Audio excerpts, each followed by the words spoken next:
Hello students and welcome to Ramroop Sharma YouTube channel. और इस video में मैं थोड़ा सा बात करने आया हूँ। आपको पता है आपके बोर्ड एग्जामिनेशन आने वाले हैं। आई डोंट नो सीबीएसई का क्या रिएक्शन है इस पर, क्यों वो हम बच्चों को नहीं बता रहे हैं कि कैसा प्रिकॉशंस रहेंगे, क्या सिलेबस में और ज़्यादा रिडक्शन आने वाला है। तो मेरे ख्याल से आपको जानकारी होना बहुत ज़्यादा ज़रूरी है। But let us hope for the best. हम सरकार से यही विनती करेंगे कि आप लोगों के लिए बेस्ट विशेस वो दे सके और जल्द से जल्द इंफॉर्मेशन प्रोवाइड करवा सके, जिससे कि आप लोगों को पता चल सके आखिर बोर्ड आपके होने कब है यार, और कितना सिलेबस रिड्यूस रहेगा आखिर फाइनली। कुछ फाइनल तो करो। बट कोई नहीं, हम उन चीजों को साइड में रखते हुए मैं आपके लिए बहुत बढ़िया स्ट्रैटेजी लाया हूं कि आखिरी 3 महीनों में कैसे कैसे पढ़ सकते हैं आप लोग, अगर आपने कुछ भी नहीं पढ़ा है तब भी। ठीक है ना। आप में से मैक्सिमम नंबर ऑफ स्टूडेंट्स, देखिए 3 कैटेगरी के स्टूडेंट अपन लेके चल रहे हैं जिन्होंने तैयारी ऑलमोस्ट कर ली है, जो एवरेज है, जो बिलो एवरेज है। मैं यहाँ पर एवरेज वालों की बात करूंगा क्योंकि एवरेज इंडिया में हर एक स्टूडेंट होता है हर 10 में से 8 स्टूडेंट्स एवरेज होते हैं। ठीक है ना। और अगर एवरेज की बात करूंगा तो उसमें वीकर सेक्शन वाले भी बच्चे जुड़ जाएंगे जिनको सिर्फ पास होना है, या जिसकी कोई मजबूरी है या किसी और फील्ड में उनका इंटरेस्ट है कि सर हमें बस पास होना है, बाकी अपन का करियर वरियर देख लेंगे, चिंता मत करो। और एक बच्चे होते हैं टॉपर टाइप। टॉपर टाइप तो नहीं कहेंगे, मतलब जिनका माइंड बहुत शार्प है एज कम्पेयर टू अदर्स और बहुत जल्दी ग्रास्प कर लेते हैं बोर्ड एग्जामिनेशन के लिए काफी सारी चीजों को। चलो स्टार्ट करते हैं। तो आपको दिख रहा होगा यहाँ पर मैंने बनाया है 3 मंथ स्ट्रैटेजी। आपको दिख रहा होगा यहाँ पर मैंने बनाया है 3 महीने की स्ट्रैटेजी कैसे फॉलो करी जाए बोर्ड एग्जामिनेशन के लिए, स्पेशली 3 मंथ्स की।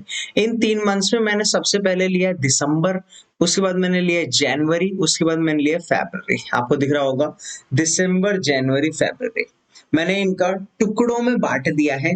फिर मैंने आपको और ज्यादा चीजें बताई है। अभी मेरा ये हैंड रिटन स्ट्रैटेजी है, उसको ना पढ़ के आप मेरी बात सुनो, जो मैं कह रहा हूँ वो ज्यादा इंपॉर्टेंट है। दिसंबर में आप क्या करिए, रिवीजन स्टार्ट कर दीजिए। जी हाँ, स्टार्ट रिवीजन। जो मैं बोल रहा हूँ उस बात को मान लो, बहुत काम आएगी। क्या बोला है मैंने कि रिवीजन स्टार्ट कर दो दिसंबर में, भाई बहुत काम आने वाली है। जितना पढ़ रखा है, अब आप कहेंगे सर हमारा 100% तो खत्म हुआ ही नहीं, तो रिवीजन करे किसकी। तो आपका कुछ तो खत्म हुआ होगा। सपोज साइंस में आपका फिजिक्स और केमिस्ट्री स्ट्रांग है और आप वो खत्म कर चुके हो। आप सोच रहे हो अब मैं मैथ्स के लिए जाऊंगा, या सपोज अपन का मैथ्स का सिलेबस डन है, अपन की एसएसटी वीक चल रही है, आपका जितने भी जैसे भी सर्कमस्टांसेस है, तो मेरी तो राय ये रहेगी कि रिवीजन स्टार्ट कर दो जितना भी पढ़ा है। ध्यान देना, जितना भी पढ़ा है। पहली बात, एक तो वो तुम्हारे प्री बोर्ड में काम आएंगे। कहां पर काम आने वाले हैं? प्री बोर्ड में। जो आपके अभी प्री बोर्ड होंगे ना स्कूल वाले, पहली बात तो ये वहां पर काम आएगा आपका, जितना भी पढ़ा होगा आपने। दूसरी बात, जब आप प्री बोर्ड के लिए जाओगे तो आप पैनिक नहीं फील करोगे कि यार पुराना जो आता था वो तो पढ़ा नहीं और नया पढ़ रहा हूँ वो हो नहीं रहा, क्योंकि सर प्री बोर्ड की टेंशन। दिसंबर में मैक्सिमम 90% बच्चों के साथ ये होता है जिनका सिलेबस छूट जाता है किसी न किसी कारणवश। वो पता क्या सोचते हैं, मेरे साथ भी यही हुआ था जब मैं दिसंबर में था। मैंने कहा यार प्री बोर्ड आ रहे हैं यार, पुराना मैं रिवाइज नहीं कर रहा, नया वाला पढ़े जा रहा हूं, अब वो समझ ही ना आए। सिंपल सी बात है भाई, ऑब्वियस सी बात है, ऑब्वियस सी बात है। तुमने पुराना रिवाइज नहीं करा है, आप प्री बोर्ड देने जा रहे हो और ऊपर से नया भी पढ़ रहे हो, तो नया तो इम्प्रोवाइज होने से रहा बेटा, पुराना भी दिमाग से भूल जाओगे आप। ठीक है। तो मैं कह रहा हूं दिसंबर में भाई ज्यादा भागम दौड़ी हाथ पैर मत फैलाओ, रिवीजन करो, बहुत बेस्ट रहेगा तुम्हारे लिए। एवरेज स्टूडेंट्स के लिए बता रहा हूं मैं, जितने भी एवरेज है भाई मेरी क्लास में, यहाँ पर जितने भी लाइव देख रहे हैं, और शेयर मारना दबा के भाई, मजा आ जाएगा एकदम। हर एक बच्चे को स्ट्रैटेजी पता चलनी चाहिए। और इस साल हम फुल डेडिकेटेड है आपके लिए, अपना पूरा यूट्यूब आपके लिए योगदान कर दिया जाएगा, चिंता मत करिएगा। अब बात आती है सर दिसंबर तो हो गया, सर जनवरी, चलो दिसंबर तो सर हम मान लिया प्री बोर्ड से निकल जाएंगे, अब जनवरी में क्या करें भैया? जनवरी में आप अपने इनकम्प्लीट टॉपिक्स को कंप्लीट करिए। जनवरी में क्या करेंगे? इनकम्प्लीट टॉपिक्स को कंप्लीट करिए, जो रह गए हैं, जो रह गए हैं। ठीक है ना। तो जो आपके टॉपिक्स रह गए हैं उनको जनवरी में कंप्लीट करिए। जनवरी में आपके पास सर्दियों की छुट्टियां भी होंगी, हालांकि क्या सर्दियों की छुट्टियां, तो पूरा साल ही छुट्टियां रही हैं हमारी। बट मेरी तरफ से यही स्ट्रेटेजी रहेगी, आप जनवरी में इनकम्प्लीट टॉपिक्स को स्टार्ट कर दो, उन्हें पढ़ना फटाफट से कोशिश करो, उनको खत्म करो। मतलब जनवरी में ना अपना 90% सिलेबस हर सब्जेक्ट का निपटा लो। 90% मिनिमम बता रहा हूं मैं, ठीक है ना। चाहो तो 95 निपटाओ और बहुत बढ़िया होगा, भगवान राम की कृपा बरसेगी। अगर 100% सिलेबस कंप्लीट कर लिया तो फिर तो बात ही अलग है, ठीक है ना। तो कोशिश करो 90% सिलेबस आपका जनवरी के एंड तक कवर अप हो चुका हो for each and every subject, हर एक सब्जेक्ट के लिए, तो आपको वो बहुत फायदेमंद रहेगा। अब सर फरवरी तो रह गया सर जी, सर फरवरी बताइए आप। ठीक है, बहुत मजे ले लिए। दिसंबर में सर रिवीजन मार लिया जितना पड़ा था, चलो ठीक है। जनवरी में सर जो नहीं करे थे टॉपिक वो हमने कंप्लीट कर लिए।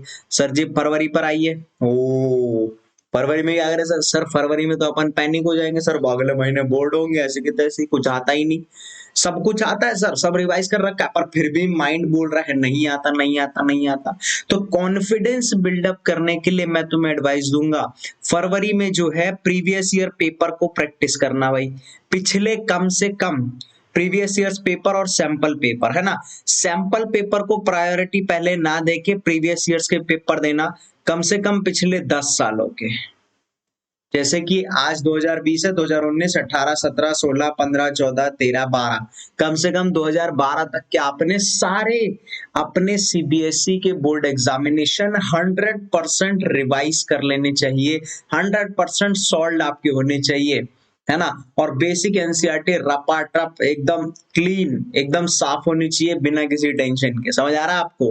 तो आप इन 3 स्ट्रैटेजी, 3 पॉइंट्स को फॉलो कर लो। दिसंबर में क्या करना है, जनवरी में क्या करना है, फरवरी में क्या करना है, मैं तुम्हें गारंटी दे रहा हूं ये 3 बातें ध्यान रख लोगे।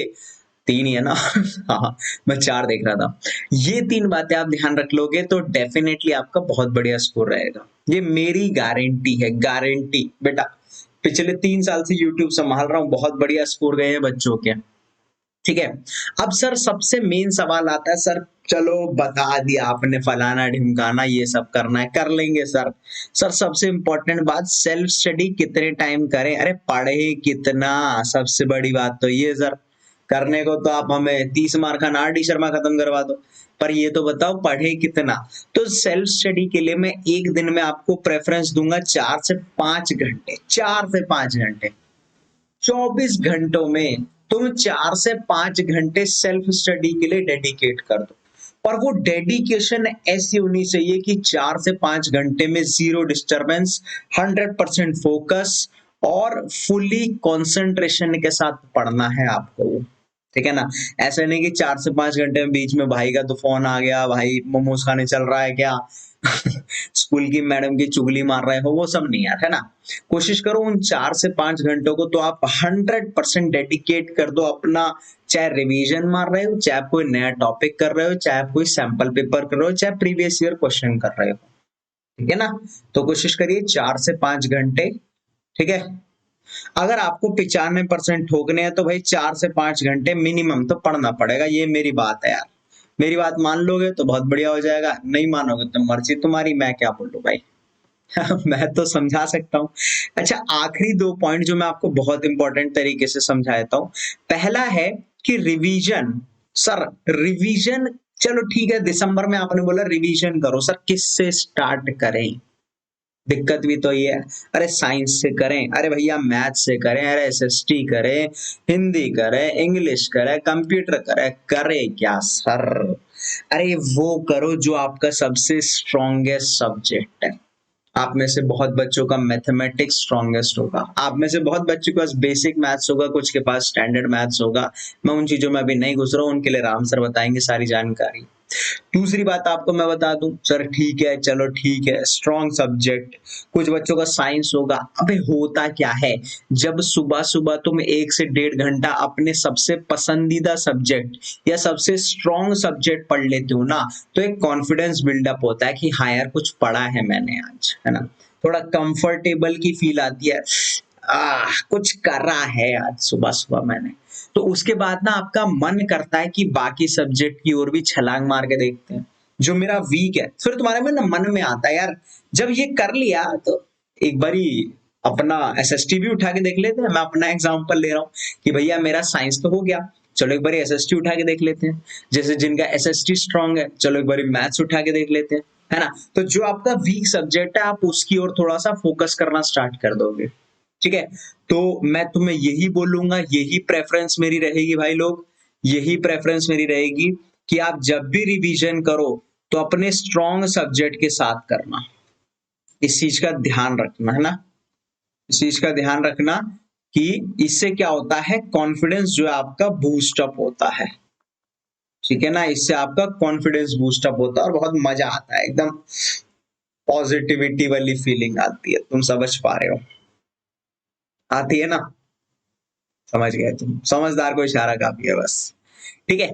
चलो अब लास्ट पॉइंट पर आते हैं। सर लास्ट पॉइंट क्या कह रखा है ये, go for incomplete topics and subject. भाई देखो, क्या बोर्ड में तुम्हारे कोई नेगेटिव मार्किंग है? गलत करने पर कोई तुम्हारे नंबर काट रहा है क्या बोर्ड में? सर नहीं, नेगेटिव मार्किंग तो नहीं है। अबे तो सारे टॉपिक करने में क्यों शर्मा रहे हो फिर? अगर तुम्हारी नेगेटिव मार्किंग बोर्ड में नहीं है, आप 100% के लिए क्यों नहीं जा रहे? सीधी सी बात है। या तो भाई नेगेटिव मार्किंग होती कि चलो ये चैप्टर मैं क्विट ही कर रहा हूँ क्योंकि अटेम्प्ट भी करा तो मेरे माइनस के मार्क्स कट जाने हैं। भाई बोर्ड में तो नेगेटिव मार्किंग होती नहीं, उल्टा अटेम्प्ट करके नंबर और मिलते हैं आपको, 1 नंबर 2 नंबर, चाहे गलत भी करो, ठीक है। तो इससे बढ़िया है जब आपको सारी चीजें बोर्ड आपके सपोर्ट में खड़ा है कि भाई तू बस लिख के आजा, पेपर मैं दूंगा, नंबर मैं दूंगा तेरे को। तो आप इतना सा कष्ट भी नहीं कर सकते कि 100% सिलेबस कवर अप करके चलिए। कोशिश करिए आप maximum number of topics, important topics तो आप करके चलो। अगर ये उनके लिए जो वीक कैटेगरी में है या किसी कारणवश पढ़ने का मन नहीं करता है, ठीक है ना। तो उन बच्चों के लिए है कि नेगेटिव मार्किंग नहीं है तो यार अपना कम से कम सिलेबस तो पूरा कवर अप करके चलो। कि भाई अटेम्प्ट करके आओ तो 40 50 60 70 नंबर तो मिल सके तुम्हें 100 में से, बढ़िया, ठीक है ना। तो ये स्ट्रैटेजी आपकी दिसंबर जनवरी फरवरी के लिए, और कसम से यार बहुत काम आएगी आपके लिए, बहुत ज्यादा। मैं इसको इरेज कर देता हूं ताकि आप शायद से कोई सुधरा हुआ बच्चा होगा तो शायद से वो स्क्रीनशॉट ले ले इसका, मैं यही कह सकता हूँ। तो शायद से बहुत हेल्पफुल रही होगी और मेरी वीडियो आपके बहुत काम आएगी। मैं ऐसी और वीडियोस बनाऊंगा, पूरी जी जान लगा दूंगा आप लोगों के लिए यार, ठीक है ना। बस मेरे को बहुत मजा आता है पढ़ाने में, ठीक है ना। तुम लोगों से इंटरेक्ट करना, तुम लोगों से बातचीत करना, तुम कमेंट करा करो यार, तुम गाली दो जो देना है तो मुझे फर्क नहीं पड़ता, बस मुझे रेस्पॉन्स चाहिए तुम्हारी तरफ से, है ना। प्यार बहुत बच्चों का मिलता है, कुछ की गाली भी मिल जाती है, इट्स फाइन। बट मैं तुमसे ये कहूंगा कि मुझे बहुत अच्छा लगता है आपसे इंटरेक्ट करना। तो आप कोशिश करिए कमेंट सेक्शन पर मेरे को रिव्यू दिया करिए, सर इस पे बनाओ ना सर, ठीक है ना। रिक्वेस्ट मत करो, ऑर्डर मारो, भाई मेरे इस पे बना दे, मुझे नहीं पता, अगली वीडियो मैं आपके लिए लेकर आऊंगा, ठीक है ना। और बाकी इस वीडियो को एंड करते हैं, फिर अगली वीडियो में आपसे मिलूंगा, फिर या कोशिश करते हैं अगली वीडियो में और ज्यादा बढ़िया बढ़िया टॉपिक्स पे बातचीत करेंगे। तो तब तक के लिए thank you so much everybody, और बाय बाय।